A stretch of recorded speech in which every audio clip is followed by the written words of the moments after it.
Αυτό είναι το όργανο και επάνω σε αυτό δουλεύουν οι εφαρμογές που έχουμε αναπτύξει. Η πρώτη για την οποία θα μιλήσουμε είναι η ZEVS 31.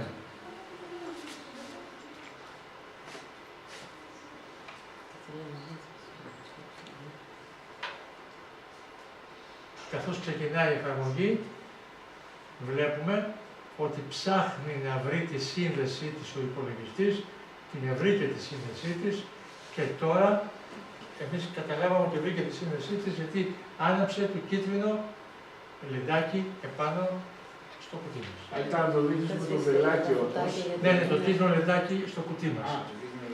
Αυτό. Με το βελάκι θα δείξω αυτό που λέει Connected.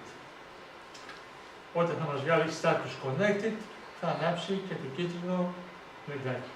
Έχει γίνει σύνδεση. Καθώς έγινε η σύνδεση, διαβάζει δεδομένα τα οποία βρίσκονται μέσα στο κουτί και σαν τέτοια είναι το serial number, αυτός εδώ ο αριθμός σειράς που έχει το κουτί και το οποίο είναι γραμμένο σε ένα καρτελάκι που βρίσκεται στην κάτω μεριά από το κουτί και εδώ οι άλλες χρήσεις που υπάρχουν και αυτές υπάρχουν μέσα στο κουτί για την εφαρμογή ZEVS 31. Για κάθε εφαρμογή για την οποία θα μιλήσουμε έχουμε διαφορετικές άδειες χρήσης και αυτές θα εμφανίζονται στο αντίστοιχο πεδίο της εφαρμογής.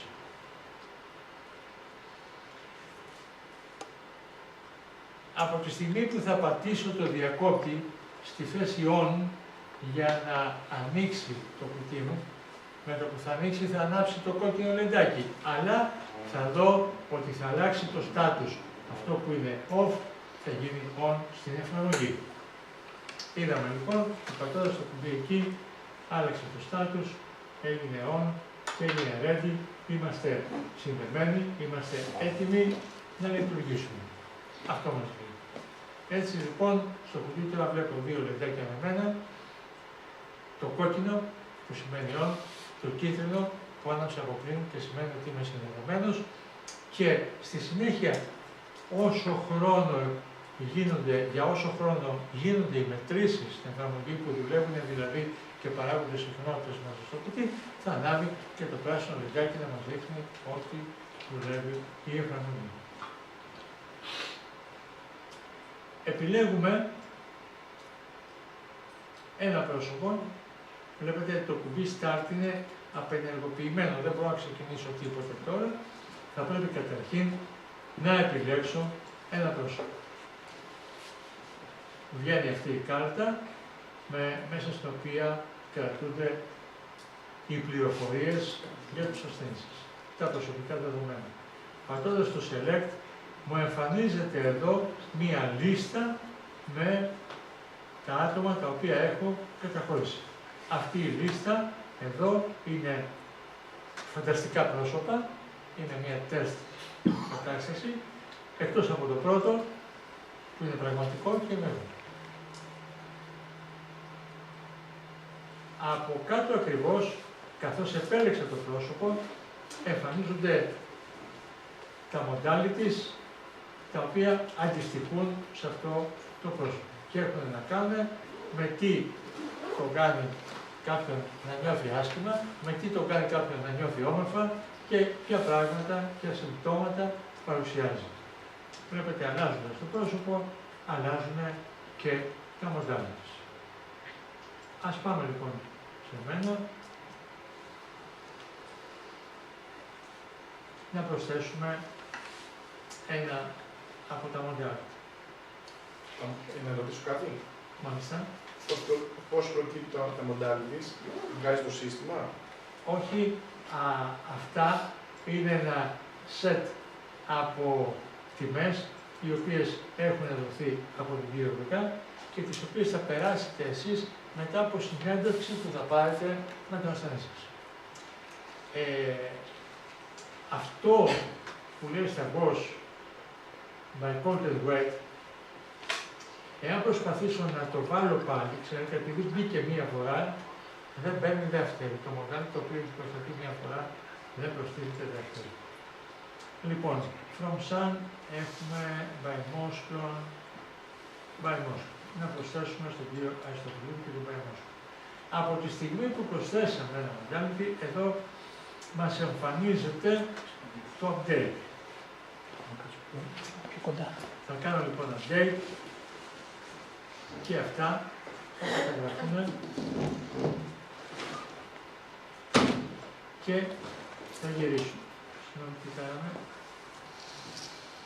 Και θα γυρίσουν. Καθώς γύρισα, βλέπουμε ότι μέσα στην εφαρμογή εμφανίστηκαν τα δεδομένα που είχα από την προηγούμενη καρτέλα, ό,τι αφορά δηλαδή το πρόσωπο που επέλεξα, τον Αριστοτελίδη, και ό,τι αφορά τα modality στα οποία αναφέρονται για το άτομο.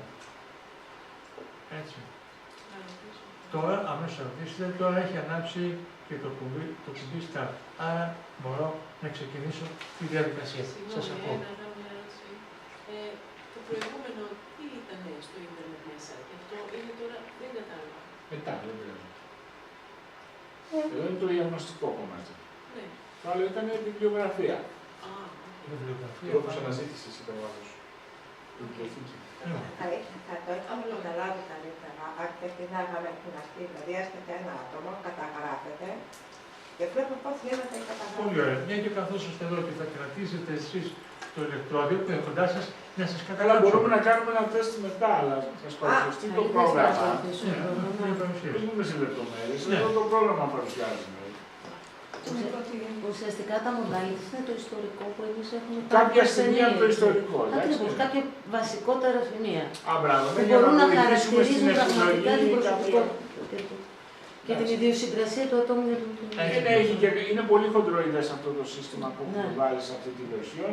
Ετοιμάζουμε κάτι που θα είναι πολύ πιο εξειδικευμένο, αλλά εάν βάλεις κάποια χοντρά χαρακτηριστικά του ατόμου, βοηθιέται το σύστημα στην πιο λεπτομερή εντόπιση. Εδώ λοιπόν θα πάρθουν μετρήσεις για το άτομο, το οποίο θα πρέπει να κρατά το ηλεκτρόδιο.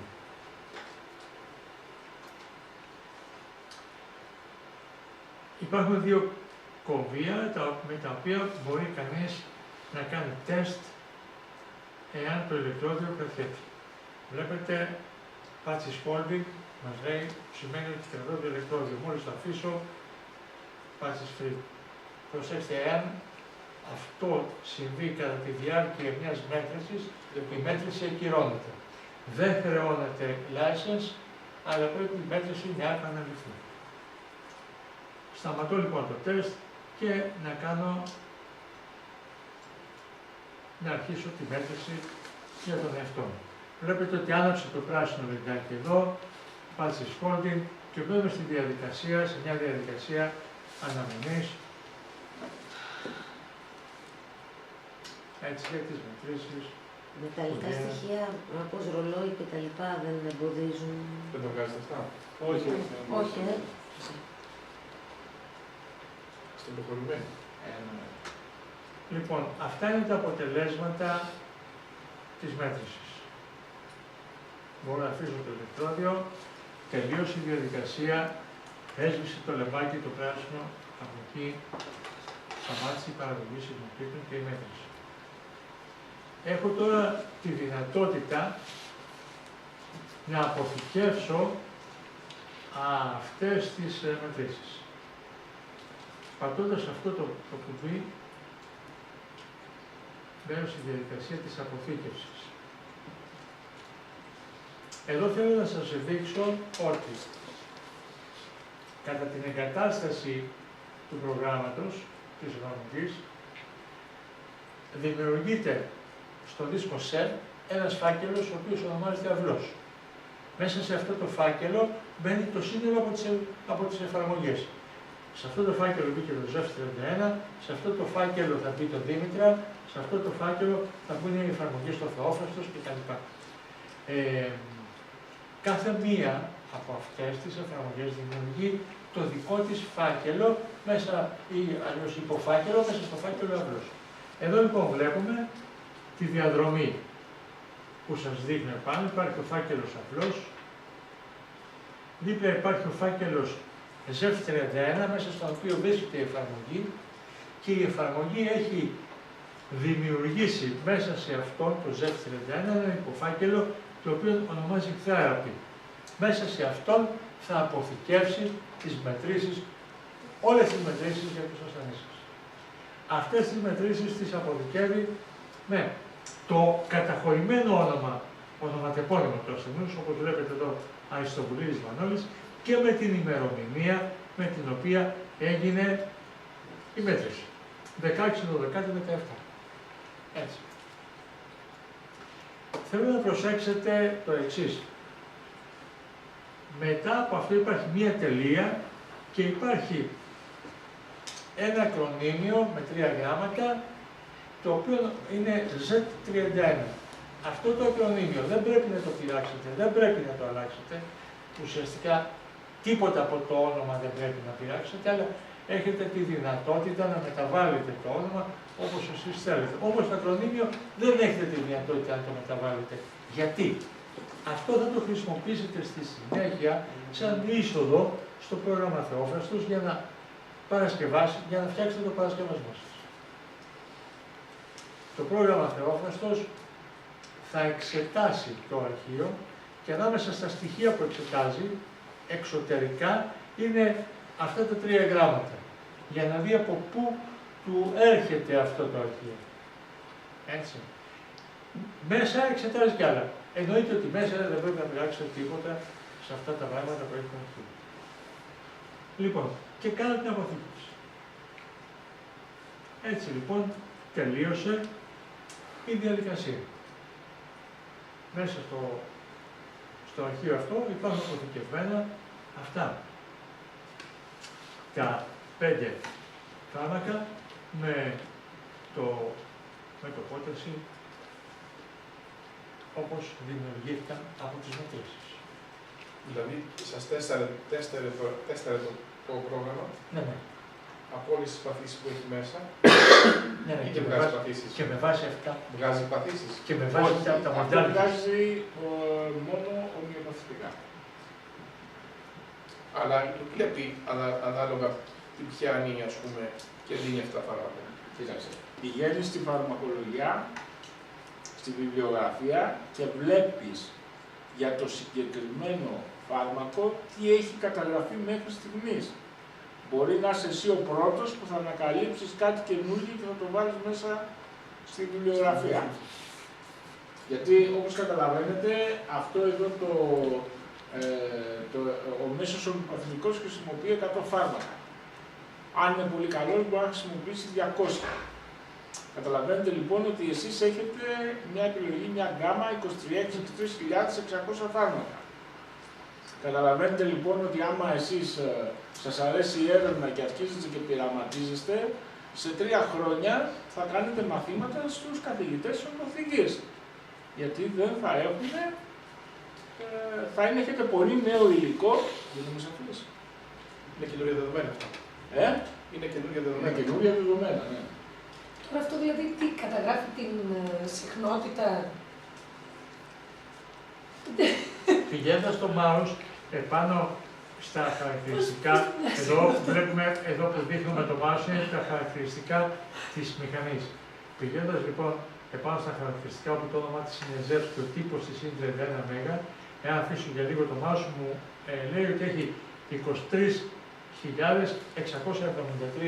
φάρμακα από τα οποία γίνεται η επιλογή. Πώς γίνεται η επιλογή? Σύμφωνα αυτό στο εντελεστικό.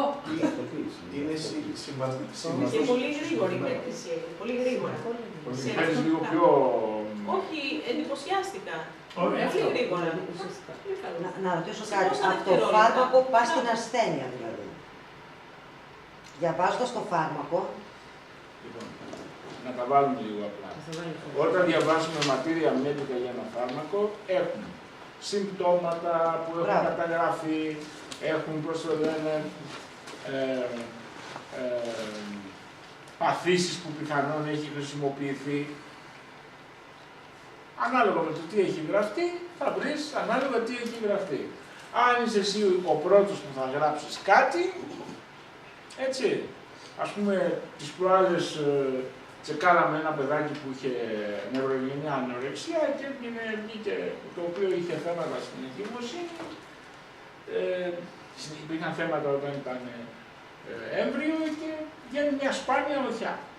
Έτσι. Σαν φάρμακο, ας πούμε, το οποίο δώσαμε αυτή τη σπάνια οχιά για να είναι κατά κάποιο τρόπο μόνη της, για να δούμε την ανταπόκριση και αμέσως με το που πήρε το παιδί την οχιά άρχισε να τρώει. Αυτό λοιπόν, τώρα αυτή η οχιά δεν έχει καταγραφεί πουθενά. Είναι σπάνια.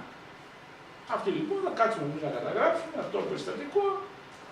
Όταν θα ξανάρθει κάνα άλλο, μετά από κάποιο καιρό θα έχουμε γίνομαι σαφείς. Αν θέλουμε, μαζευόμαστε και 20 άτομα, παίρνουμε από αυτό το φάρμακο να δοκιμάζουμε, κάνουμε και ένα πρόβλημα και στείλουμε τη φαρμακολογία την καινούρια για αυτή τη σπάνια οχιά.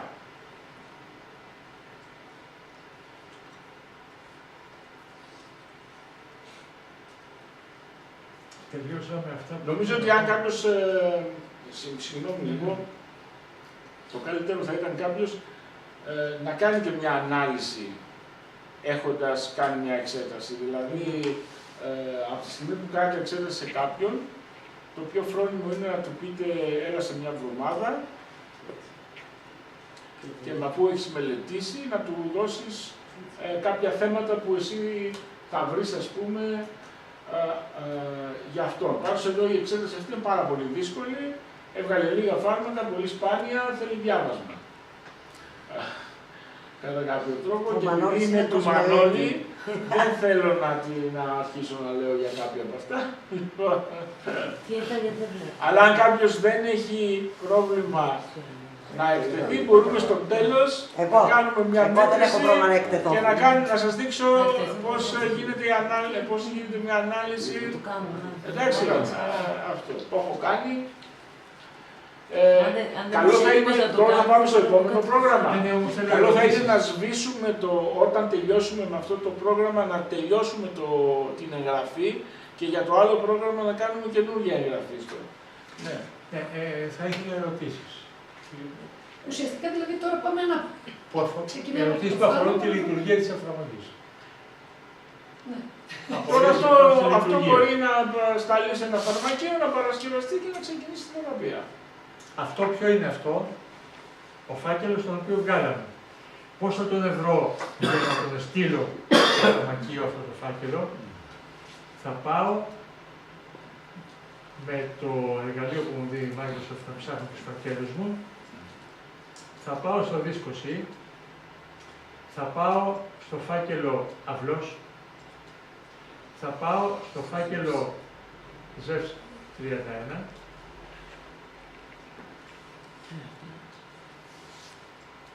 Και θα πάω στο φάκελο Third. Εδώ μέσα έχω αποθηκευμένα τα αποτελέσματα. Να, αυτό που αποθήκευσα μόλις τώρα. Αυτό λοιπόν μπορεί να μπει συνημμένο σε ένα mail που θα το στείλω στο φαρμακοποιό. Μαζί με ό,τι οδηγίες του λέω. Του λέω το ονοματεπώνυμο, το τηλέφωνο, τη διεύθυνση, αν πρέπει να σταλεί, τι άλλα φυτά θέλω να του δώσω. Δοσολογία κτλ. Οπότε ο φαρμακοποιός λαμβάνει τη συνταγή και με το θεόφραστος παίρνει το υλικό για να φτιάξει το σκεύασμα. Άρα, ναι, αυτή τη συμπορία να τις κρατήσω για το θεόφραστος. Ναι. Υπάρχει περίπτωση να βάλεις ζαχαρωτά και να κατεβάσεις μόνο σου. Ναι, βέβαια, εντάξει. Μπορείς να το κάνεις. Μπορεί να κάνεις και μόνος σου, ναι. Το μηχάνημα έχει δυνατότητα τέτοια. Με το θεόφραστος. Με το θεόφραστος. Όχι με το ZEVS. Το ZEVS κάνει ανάλυση. Ναι. Λοιπόν, προχωράμε στο επόμενο. Ναι.